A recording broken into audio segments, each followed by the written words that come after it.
ஓம்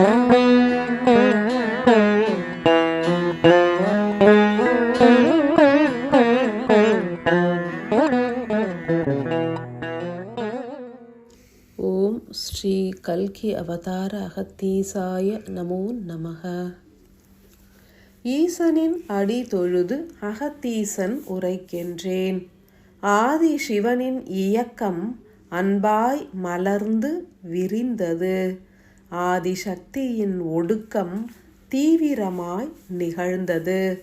மானுட ஆன்மாக்கள் சக்தியில் ஒடுங்கி சிவத்தினுள் மலர்ந்திட வழிவகை பிறந்தது. நிகழ்ந்தேறிய யாகங்கள் 3 சத்தியங்களின் அடிப்படையின் நிதர்சனம் கண்டது.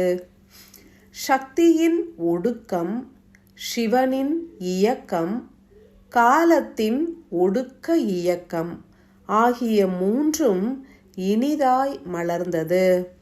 பல்வேறு பெண் தெய்வங்கள் எனும் வெப்ப சக்தியானது ஒன்றினுள் ஒன்று ஒடுங்கி மூலமாய் நிலைத்தது. சக்தியின் ஒடுக்கம் எனும் அணுக்களின் பிணைப்பு பூரணமாய் நிகழ்ந்தது. ஆதிசக்தியானவர் ஒடுங்கிய நிலை என்பது ஒன்று திரண்ட வீரியமான நிகழ்வாகும். அன்பாலயத்தின் ஆணி வேராக ஆதிசக்தி நிலைத்திருப்பார். சிவனாரின் இயக்கம் மலர்ந்தது. அழித்தல் எனும் நிலையினை ஏற்ற சிவனார் உடன் பிரம்மா மற்றும் விஷ்ணுவின் ஆற்றல் கலப்புகளையும் ஏற்றே மலர்ந்துள்ள காரணத்தினால் படைத்தலும் காத்தலும் அழித்தலும் சரிசமமாய் நடைபெறும். அன்பாலய இயக்கத்தில் புதிய படைப்புகள் புதிய இயக்கங்களாக மலரும். படைக்கப்பட்டவை யாவும் காத்து அருளப்படும். இயக்கத்தின் கழிவுகள் நீக்கப்பட்டு வெற்றிடத்தினை பெருக்கி இறை ஒளியினை நிறைத்து இயக்கத்தினை பேரறிவு கொண்டு நிகழ்த்திட சிவ ஆற்றல்கள் முனைந்திருக்கும். கால பைரவர் ஆதிசக்தியான ஒடுங்கிய வேரிலிருந்து சிவனாரின் விரிந்த விருட்சத்திற்கு ஆற்றல்களை ஈர்த்து வழங்கும் சக்தியாய் மலருவார். உதிக்க உள்ள பொற்காலத்தில் பல்வேறு அற்புத நிகழ்வுகள் நிகழ்ந்தேறிடும். நிகழ்ந்தேறிய யாகங்களில் பங்கேற்றவர்கள் சிவசக்தி ஆற்றல்களை முழுமையாக பெற்றனர். மூலாதார கணபதி அனைவரது மூலாதார நிலைகளோடும் கலப்புற்றார். பிரம்மதேவர் சுவாதிஷ்டான சக்கரத்தோடு கலப்புற மகா விஷ்ணுவோடு ஒடுங்கிய தெய்வங்கள் மணிப்பூரக சக்கரத்தோடு கலப்புற்றனர். அநாகதமாய் அன்பாய் மலர்ந்தார் ஆதி சிவனார். விஷுக்தியாய் நீலகண்டனாய் மானுட உடல்களோடு கலப்புற்றார் கால பைரவர். ஆக்ஞையில் யாமே சத்குருவாகவும் தாயாகவும் வீற்றிருக்க ஆதிசக்தி அன்னையே அனைத்தினையும் இயக்கும் சகஸ்ர மூலமாய் கலப்புற்றார். யாகங்கள் என்பன அக்னி தேவரின் துணை கொண்டு பஞ்சபூத மூலக்கூறுகளால் உருவான மானுட தேகங்களையும் புவியாற்றல்களையும் தூய்மையுறுத்தி சக்தியூட்டின. சிவ சக்தி ஆட்சி இப்புவியினில் தீவிரமாய் மலர்ந்திட அக்னியே துணை புரிவார். மானுடர்கள் யாவரும் இதனை உணர்வினால் ஏற்க வேண்டும். சிவ ஆட்சி மலர்வதற்கும் சக்தியின் மூல ஆற்றல்கள் ஒடுங்கி பெருகுவதற்கும் உதவுகின்ற எமது பிள்ளைகள் உணர்வுகளால் ஏற்றிட உன்னதம் உணர்வர். அன்பாலயத்தினில் உருவாகும் அகத்தியர் தபோவனத்தின் துவக்க விழாவாகவும் யாகங்கள் மலர்ந்தன. அன்புடைய மனிதர்களின் உள்ளத்தில் மலர்கள் நிறைந்த நந்தவனம் பூத்தது.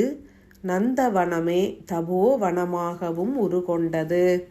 சிவனாரின் மலர்ந்த இயக்கத்தின் மூலம் கால பைரவர் அருள உள்ள சக்திகளே அன்பு ஆன்மாக்களுக்கு சிவனின் முதன்மை இயக்கமாக மலரும்.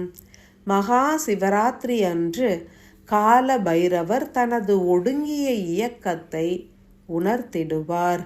அன்பாலய ஆன்மாக்களுக்கு கால பைரவரே முதன்மையான இயக்கத்தை துவங்கிடுவார். ஒன்றோடு ஒன்று ஒடுங்கிய 12 தெய்வங்களும் இனி வரும் காலங்களில் பல்வேறு இயக்கங்களின் மூலம் மானுட ஆன்மாக்களை ஈர்த்து எம்மிடம் அருளிடுவர். 7 மலையானின் இயக்கமும் மருத்துவம் எனும் பிரிவில் வீரியமாய் துவங்கும். காருண்ய மூலிகை மையமானது எண்ணற்ற ஆன்மாக்களை எமக்கு ஈர்த்து அருளிடும். 7 மலையானின் கல்கி அவதாரமாக யாம் நிலைப்பதினால் மானுட உடல்களின் பிணிகளை நீக்கிட அருளாசியினை பொழிந்து காத்திடுவோம். மானுட ஆன்மாக்கள் விழித்து செயல்புரிய உதவிடல் வேண்டும். ஆத்ம காயத்ரி மந்திரம் உரைத்து ஆதிசக்தியின் ஒடுங்கிய ஆற்றல்களின் மூலம் இப்புவியில் மலர்ந்துள்ள தெய்வங்களின் இயக்கத்தினை உணர்ந்து ஆன்மாக்களை விழிப்படையச் செய்திடவும், தெய்வங்களை போற்றி ஆராதித்து உயர் சக்தி நிலைகளை பெறுவதற்கும் அனைத்து ஆன்மாக்களும் முயன்றிடல் வேண்டும். அஷ்டோத்திர பாராயணமும் ஆத்ம காயத்ரி மந்திரமும் அன்பாலயத்தினில் பல்வேறு மானுட ஆன்மாக்கள் பிணைந்திட வழிவகை புரியும். பிணைகின்ற ஆன்மாக்கள் விழித்தெழ கால பைரவர் அவ்வான்மாக்களை பதமுறுத்திட ஆதிசிவனார் முக்தி வழங்கிடுவார். சத்திய யுகமும் மலர்ந்திடும்.